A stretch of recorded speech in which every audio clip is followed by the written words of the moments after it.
ಯೆಶಾಯ 54ನೇ ಅಧ್ಯಾಯ ವಚನ 2-3. ನಿನ್ನ ಗುಡಾರದ ಸ್ಥಳವನ್ನು ವಿಸ್ತರಿಸು, ನಿನ್ನ ನಿವಾಸದ ಪರದೆಗಳು ಹರಡಲಿ, ಸಂಕೋಚ ಪಡಬೇಡ.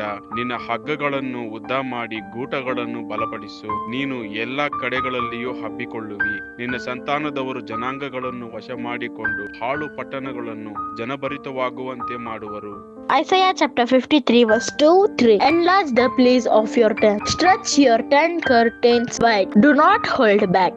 Lengthen your cords. Strengthen your stakes. For you will spread out to the right and to the left. Your descendants will dispossess nations and settle in their desolate cities. याशाया अध्याय 54 वचन 2 और 3। अपने तंबू का स्थान चौड़ा कर और तेरे डेरे के पट लंबे किए जाए। हाथ मत रोक, रस्सियों को लंबी और खूंटों को दृढ़ कर, क्योंकि तू दाहिने बाएं फैलेगी और तेरा वंश जाति जाति का अधिकारी होगा और उजड़े हुए नगरों को फिर से बसाएगा। ஏசாயா 54 அதிகாரம் 2-3 வசனங்கள். உன் கூடாரத்தின் இடத்தை விசாலமாக்கு, உன் வாசஸ்தலங்களின் திரைகள் விரிவாகட்டும். தடை செய்யாதே, உன் கயிறுகளை நீளமாக்கி உன் மூளைகளை உறுதிப்படுத்து. நீ வலதுபுறத்திலும் இடதுபுறத்திலும் இடம் கொண்டு பெருகுவாய். உன் சந்ததியார் ஜாதிகளை சுதந்திரத்துக் கொண்டு பாழாய் கிடந்த பட்டணங்களை குடியேற்றுவிப்பார்கள்.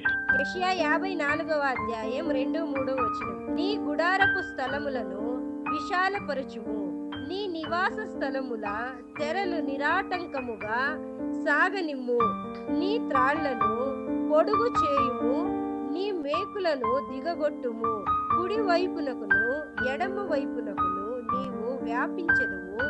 నీ సంతానము అన్యజనుల దేశములను స్వాధీనపరుచుకొనును. పాడైన పట్టణములను నివాస స్థలముగా చేయుము.